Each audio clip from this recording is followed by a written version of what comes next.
विश्वरूपाला विलीन झाला, शंकर रूपी हिरा। सगुण रूप कधी पुन्हा हे नाही, शंकर बाबा।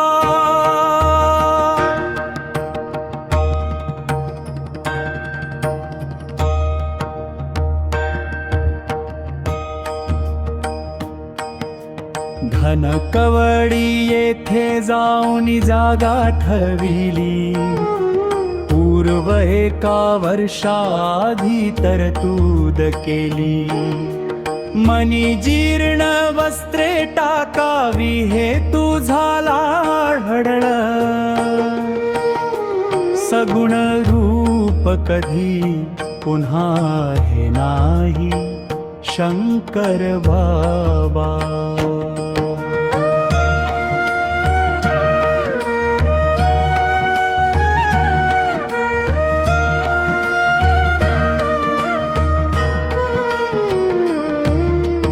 वैशाख शुद्ध अष्टमी बाबांनी ठरविले, तिथीवार सांगोनी सर्वा जाहीर केले।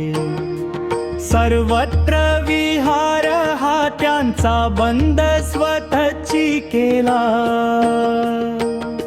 सगुण रूप कधी पुन्हा हे नाही, शंकर बाबा।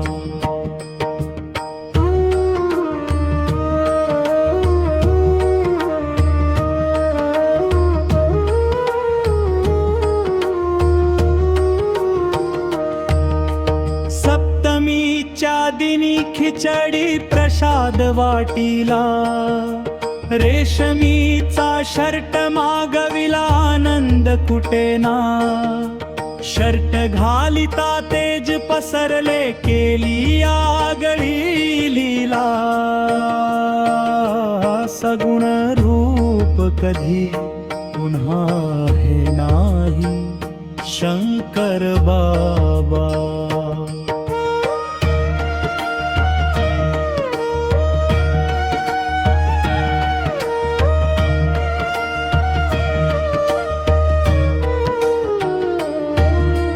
ठेकणे मामाच्या घरला गादी ठेवावी, चहा सकाळी घेऊन बाबा बसले टेकुनी।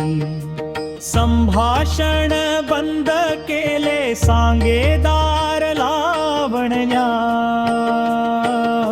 सगुण रूप कधी पुन्हा हे नाही, शंकर बाबा।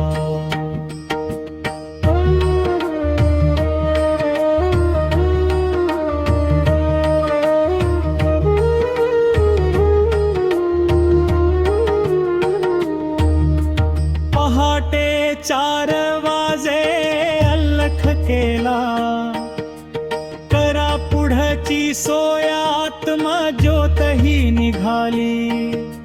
मामा मामी हे कोणी शोक करी मोठ्या मोठ्यानी, सगुण रूप कधी पुन्हा हे नाही, शंकर बाबा।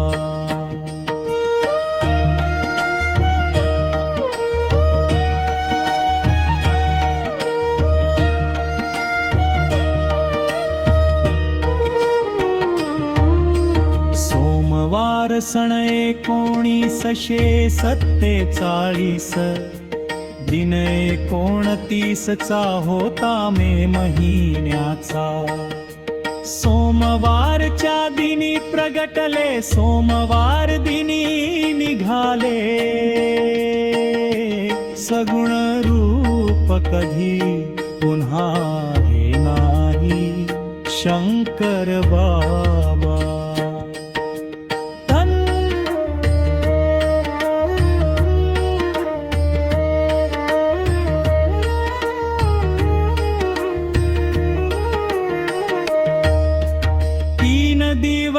संपूर्ण देह हा जपला भस्मे येऊन शाल कदने सवी बाबांना महापरिनिर्वाणाची यात्रा निघाली ढेकणे भरून बहु आक्रोशे दुःखे भक्तांनी केले दर्शन देऊन सर्वांचे सांत्वन केले टाळ मृदुंगाच्या ध्वनित यात्रा पोहचली ठरल्या ठिकाणी वटवृक्षाच्या पायथी देह ठेविला दर्शन घेता सर्वांना मारुती दिसले भक्ती मार्गाचा उपदेश केला देऊनी मारुती दर्शन दादा फुलारी कोराड धनेश्वर संगे पुरुषोत्तम रीतीने देह ठिकाणी ठेविला माळी महाराजांच्या हस्ते केले सर्व शास्त्राने सगुण रूप कधी पुन्हा हे नाही शंकर बाबा विश्वरूपाला विलीन झाला शंकर रूपीना सगुण रूप कधी पुन्हा हे नाही शंकर